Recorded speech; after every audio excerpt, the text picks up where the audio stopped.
अल्हम्दुलिल्लाह सब मुसलमान हैं, हम सब ने अजीम शान कलमा पढ़ा, ला इलाहा इल्लल्लाह मुहम्मद रसूलुल्लाह। इस कलमे के अंदर हमारी रूह ने अल्लाह से इकरार किया, वादा किया कि अल्लाह दुनिया में जाएंगे, आपके हुक्म को मानेंगे और आपके नबी के तरीकों के ऊपर जिंदगी गुजारेंगे। मेरे भाई दुनिया में आए तो दुनिया की चमक को देखकर, दुनिया की रंगीनियों को देखकर, दुनिया की गलाजत को देखकर, दुनिया के गदर को देखकर इसकी मोहब्बत को अपने दिल में ऐसे बसाया, ऐसे जताया जैसे हमारा ये ठिकाना पूरी जिंदगी हमारे को इधर रहकर जाना है। हमारी अय्याशी कर जाइए, जितनी अय्याशी करनी है इधर कर लो, आखिरत में जो होगा देखा जाएगा। हदीस पाक का मफहूम, दुनिया मुसलमानों के लिए कैद खाना और काफिरों के लिए जन्नत है। काफिरों के साथ साथ हम भी इसको नाउज़ुबिल्लाह अपनी जन्नत समझ रहे हैं। मेरे भाई हमारे ये ठिकाना नहीं है, हम अपनी मर्जी से दुनिया में नहीं आए, हम अपनी मर्जी से दुनिया में नहीं आए। अल्लाह रब्बुल इज्जत ने हमारे को भेजा है और अल्लाह रब्बुल इज्जत चाहे मेरा बंदा मेरे पास आए तो मुकम्मल कामयाब होकर आए। मुकम्मल कामयाबी तिजारत में, वजारत में, सदारत में, किसी ओहदे में, किसी डिग्री में, मेरी सोच में, मेरी चालाकी में, मेरी ज़हानत में, मेरे माल में, मेरी दुकान में, मेरे बंगले में, मेरी गाड़ी में, मेरे लालच में,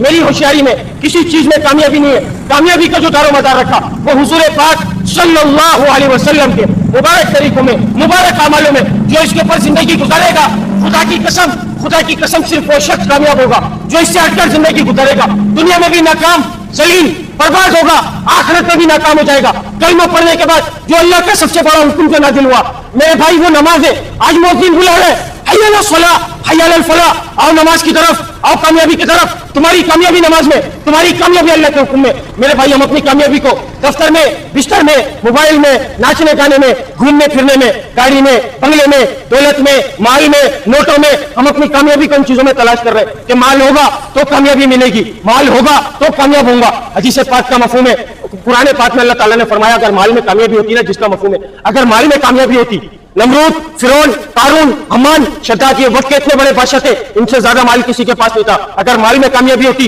अल्लाह ताला इन लोगों को कामयाब कर दिखाता। कारून के बारे में आता है कि उसके खजानों की चाबियां, खजाने बहुत दूर की बात, खजानों की चाबियां 70,000 ऊँटों पर लाद कर चला करती थी। मेरे भाई अगर माल में कामयाबी होती तो अल्लाह ताला इन लोगों को कामयाब करता। मेरे भाई अल्लाह ताला इन लोगों को कामयाब करता। अल्लाह के हुक्म और नबी के तरीके इनकी जिंदगी में नहीं थे, अल्लाह ताला ने इनके माल के साथ इनको फर्क कर दिखाया। इसी बात को बताने अल्लाह ने एक सिलसिला जारी किया। 1,24,000 पैगंबरों को दुनिया में माबूद फरमाया। वो दुनिया में दुनिया बनाने नहीं आए थे, वो दुनिया में दुनिया कमाने नहीं आए थे। वो इस पैगाम को लेकर फिरा करते थे कि ए लोगों, पढ़ो ला इलाहा इल्लल्लाह, कामयाब हो जाओगे। जिसने वक्त के नबी की बात को माना अल्लाह रब्बुल इज्जत ने उसको कामयाब किया, जिसने वक्त के नबी की बात को नहीं माना अल्लाह रब्बुल इज्जत ने उसको नाकाम किया। हुजूर पाक सल्लल्लाहु अलैहि वसल्लम आखिरी नबी, कयामत तक कोई नबी नहीं आएगा, कयामत तक इंसान जरूर रहेंगे लेकिन नबी कोई नहीं आएगा। इस बात को बताने, इस बात को समझाने कि ए लोगों, तुम लोगों की कामयाबी अल्लाह के हुक्म में, ए लोगों तुम लोगों की कामयाबी नबी के तरीकों में, ए लोगों तुम लोगों की कामयाबी नमाज में। इस बात को बताने कोई नबी नहीं आएगा। अब ये जिम्मेदारी किसकी जिम्मेदारी?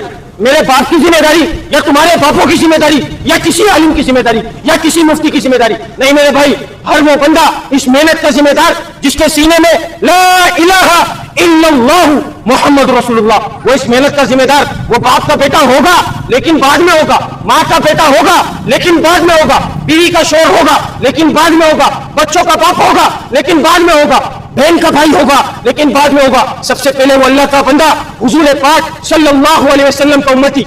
आज हर बंदा अल्लाह को मानता है लेकिन अल्लाह के हुक्म की कोई नहीं मान रहा, अल्लाह के हुक्म को कोई नहीं मानना चाह रहा।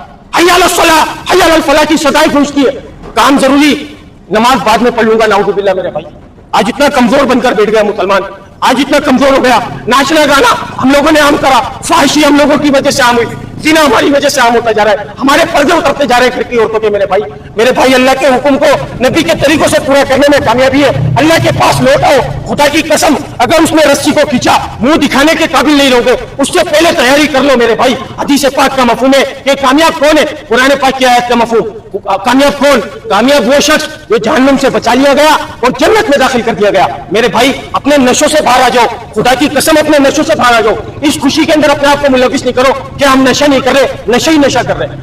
हर बंदा नशे के अंदर, ہر وہ شخص نشے کے اندر جس کے کان کے اندر حی علی الصلاح حی علی الفلاح کی آواز آئی اور وہ اٹھ کر مسجد کو نہیں گیا، اس سے بڑا کوئی نشے ہی نہیں ہے۔ نشے کا کام انسان کے دماغ کو سن کرنا ہوتا ہے۔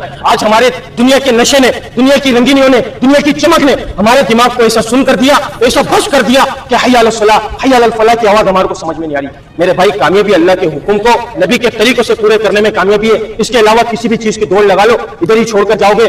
آخری بات بول کے بات ختم کر رہا ہوں، پوری زندگی تین چیزوں کے پیچھے دوڑ لگاؤ گے، پوری زندگی تین چیزوں کے پیچھے، اور مرتے ہی اللہ تعالیٰ وہ تمہارے سے دنیا کے اندر ہی چھین لے گا۔ میرے بھائی، میرا نام بن جائے، میرا مکان بن جائے، میرے کپڑے اچھے ہو، ہر بندہ مجھ سمیت ان تین چیزوں کے پیچھے بھاگتا ہے۔ اللہ کا حکم آتا ہے، نافرمانی کرتا ہے، نعوذ باللہ ہے۔ اللہ کا حکم آ رہا ہوتا کیا کہ میرا نام بنے، میرا مکان بنے، میرے کپڑے اچھے ہو، مرتے ہی سب سے پہلے اس سے تین چیزیں چھینی جاتی ہے۔ کتنا بھی اعلیٰ، کتنا بھی نام والا ہو، رشتے دار فون کر کے پوچھتے کہ میت کو کب دفناؤ گے، رشتے دار فون کر کے پوچھتے فلاں صاحب کو نیند کب دفناؤ گے، بھائی صاحب کو کب دفناؤ گے، یوں نہیں پوچھتے میت کب اٹھاؤ گے، جنازہ کب اٹھاؤ گے، یہ پوچھا جاتا ہے۔ کہاں ہے نام، بتانا کہاں ہے تیرا نام۔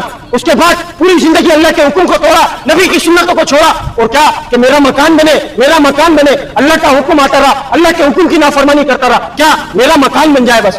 اسی مکان میں سے اس کے گھر والے نکال کر قبر کے کھڑے میں چھوڑ کر آتے۔ میرے بھائی، چھین لیا مکان، کہاں پر ہے، لے کے جا ساتھ لے کے جانا۔ پوری زندگی تم نے اس کے پیچھے دوڑ لگائی، اللہ کے حکم کو چھوڑا، نبی کی سنتوں کو توڑا، اس کے پیچھے لے کے جا، پوری قبر میں ساتھ کیوں چھوڑ کر جا رہا ہے ادھر میرے بھائی۔ اللہ تعالیٰ یہ دوسرا عذاب دیتا ہے۔ اس کے بعد جسم پہ 50,000 والا سوٹ ہو، 25,000 والا سوٹ ہو، 2500 والا سوٹ ہو، اتاریں گے نہیں اترے گا، کیچی ماریں گے۔ ہم سب کی یہ اوقات ہے، ننگا آیا تھا ننگا جائے گا، تو دنیا کی کیوں دوڑ لگا رہے ہو؟ اللہ کی طرف دوڑ لگاؤ، مسجدوں کی طرف دوڑ لگاؤ، مسجدوں کو آباد کرو میرے بھائی۔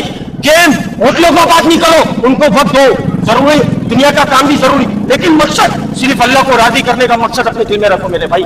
جو ادھر سے ایمان کا ذرہ لے کر جائے گا، آخرت میں اس کو اس دنیا سے 10 گنا بڑی جنت دے گا اللہ تعالیٰ۔ اللہ تعالیٰ ہمارے نشوں سے باہر نکال کر حی علی الصلاح حی علی الفلاح تک کی کامیابی تک پہنچا دے۔